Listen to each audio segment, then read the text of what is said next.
our next guest is a writer and correspondent for The Daily Show. He also co-author of the brand new book, Wigfield. Please welcome Stephen Colbert.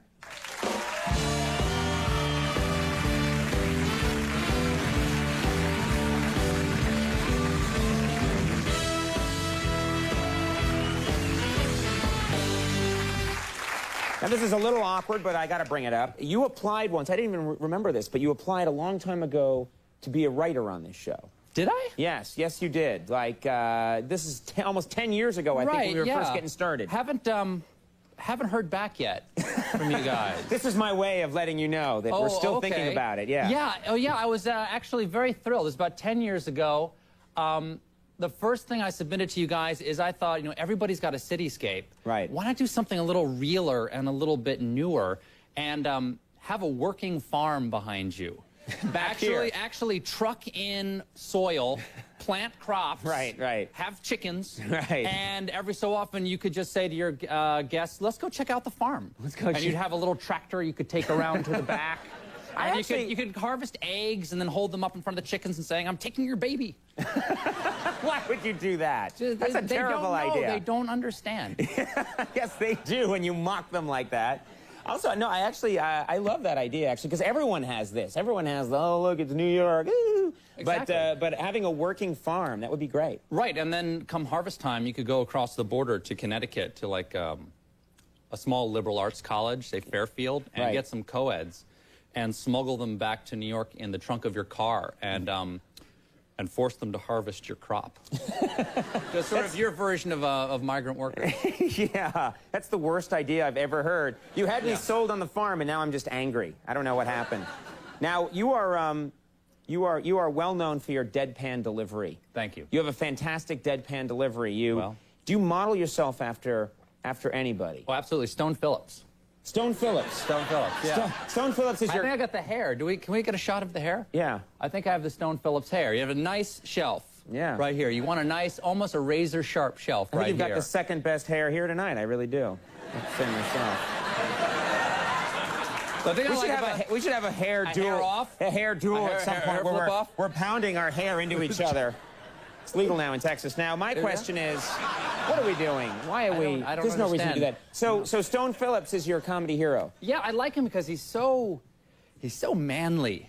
You know, I would do anything to have a neck that thick. Yeah. You know, it really looks like he could take a bullet. And he likes to punctuate his news with a manly head wag. It really makes him seem more believable. You know, he could say, like, you know, there were no survivors. And you know, that's done with invisible string, too. Oh, really? He doesn't have to do it himself anymore. It's just, really? yeah, they have fishing line that maneuvers his head. He's animatronic, like the Hall of Presidents? Exactly, yeah. Yeah, very nice, very nice. Thank you very much. Well, I'm sure he'll be thrilled when he finds out what a fan you are. Yeah, I'm also a huge fan of Geraldo Rivera. I mean, now you've gone too far. Well, I like Geraldo Rivera because we're very similar, except that slightly more people laugh at Geraldo than they do at our work at The Daily Show. They just like his work. They prefer it.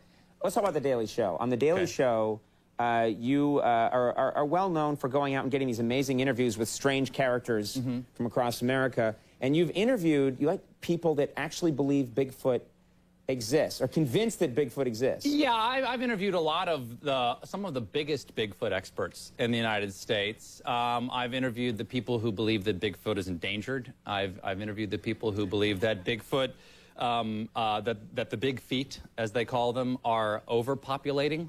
And that they're destroying their environment. There's not a lot of consensus in the Bigfoot expert community, There's unfortunately. There's a lot of squabbling, yeah. But how could someone think that there is too many Bigfoots running around when no one actually has proof that they exist? How can someone make that argument?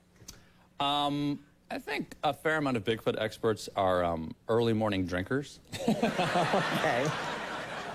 I actually did. I met somebody in Florida who believed that Bigfoot was in Florida as opposed to the Pacific Northwest, and that Bigfoot was stealing his pot of lentil soup that he would make.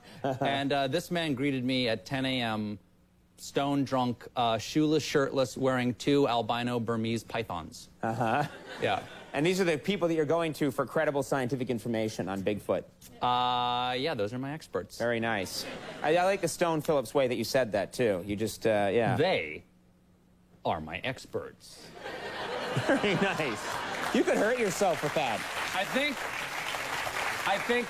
that's how he got the big neck. He got the big neck from tilting that head? From the twist. Yeah, and that's a big head he's got, too. That's a big melon. Let's talk about Wigfield. Very funny book. Thank In you. this book, which you've written with Amy Sedaris and Paul Dinello, Right. 2 very talented people. I think so. In this book, you explore this small town, and you play various characters in the book. We all portray the 21 characters who live in the town. Right.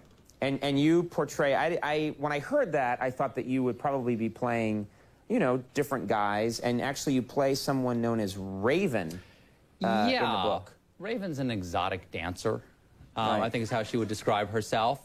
And you play, can we just, because I swear to God, I didn't know if this was you. Let's take a look at this shot of Raven. This is actually you. And Jealous? Yes, I am jealous, and I suddenly want to get to know you better. What? When my brother Jay saw that, he said, hey, how do we know her? And I pointed at myself, and he goes, okay, how do you know her? And then what did he do when you explained that that is in fact you? He was a little disturbed. Yeah, I would think so. Did that take a lot of doing to get you to look like that? Well, it's hard to tell from the photo, but I had to have my chest waxed. Right. Which is pretty much tortures of the damned. I had a very no-nonsense Eastern European woman who said to me, "We will do your nipples last, because the nipples, they are diverse."